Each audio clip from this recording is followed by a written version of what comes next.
सनातन को कमजोर और कमतर दिखाने के लिए अन्य मतों ने समय समय पर षड्यंत्र किए और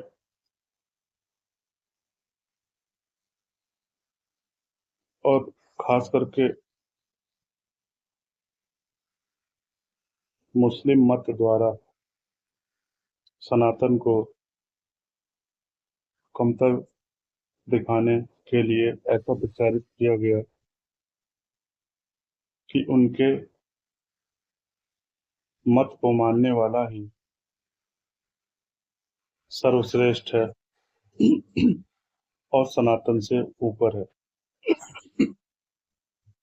इसका प्रमाण मिलता है तथाकथित साईं बाबा के नाम से आज जिसे हम जानते हैं, उसे ऐसा प्रचारित किया जाता है कि सबका मालिक एक, जबकि साईं एक फकीर था और मुस्लिम मत को मानने वाला था।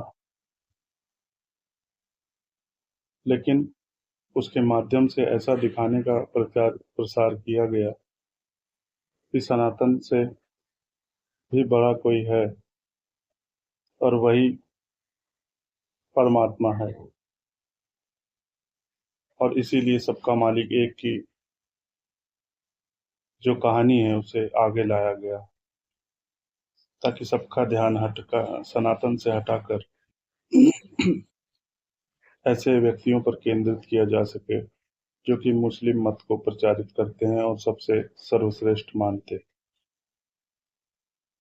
इसमें दूसरा नाम आता है कबीर का। वास्तव में कबीर के साथ भी यही है कि वो मुस्लिम मत को मानने वाला व्यक्ति था और इसलिए उसे भी ऐसा प्रचारित प्रसारित करने का प्रयास किया गया कि सनातन से भी जो ऊंचा स्थान है वो कबीर का है। और ऐसी बातें आज जोर शोर से प्रसारित करने वाले रामपाल जैसे लोग कहीं ना कहीं सनातन का अपमान करके कबीर को पूर्ण परमात्मा प्रचारित करके ऐसी चीजों को आगे बढ़ा रहे हैं। तो इससे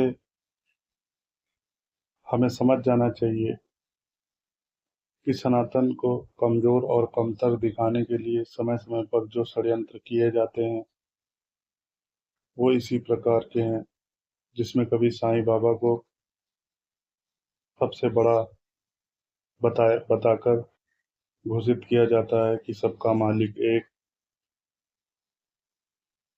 और ये भी मुस्लिम मत से संबंध रखते हैं। और दूसरे हैं कबीर, जो कि जुलाहे के घर में जिनका जन्म हुआ ऐसा माना जाता है, और जुलाहे खास करके मुस्लिम जुलाहे के यहाँ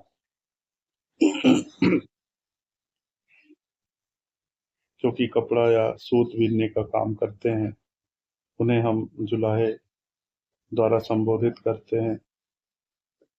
और उन्हें भी ऐसा प्रचारित किया गया कि कबीर ही एकमात्र पूर्ण तत्व है, परम तत्व है, और इसके अतिरिक्त कोई भी दूसरा विद्यमान नहीं। तो इन चीजों को ध्यान में रखकर हमें सावधान रहने की जरूरत है।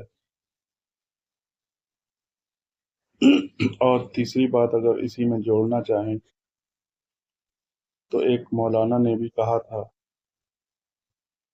कि सबसे दुनिया का पहला जो मुसलमान था वो शिव था। शंकर को भी मुसलमान प्रचारित किया जा रहा है, और हम कई घटनाओं में सुनते हैं, कई समाचारों में सुन चुके हैं कि ताजमहल एक शिवालय था जिसे तेजो महालय के नाम से जाना जाता था। तो ये सब घटनाएं दिखाती हैं कि शुरुआत से ही मुस्लिम मत द्वारा सनातन को ढकने का प्रयास किया जाता है और ऐसे षड्यंत्र किए जाते हैं जिससे कि सनातन को कमज़ोर किया जा सके और मुस्लिम मत का स्थान ऊपर किया जा सके। और इसमें हमने 3 प्रमाण आज बताए, जो कि साईं बाबा, तथाकथित साईं बाबा जिसको नाम से हम जानते हैं, दूसरा है कबीर और तीसरा है शिव, जिसे कि पहला मुसलमान प्रचारित किया गया या किया जा रहा है। तो इन षड्यंत्रों से हमें सावधान रहने की ज़रूरत है और सनातन से ऊपर कोई नहीं है, ये हमेशा मन में ध्यान रखना होगा। बाकी इस संबंध में समय-समय पर सनातन को सर्वश्रेष्ठ साबित करने के लिए जो भी साबित करने का कार्य होगा, वो इस चैनल के माध्यम से किया जाता रहेगा। धन्यवाद।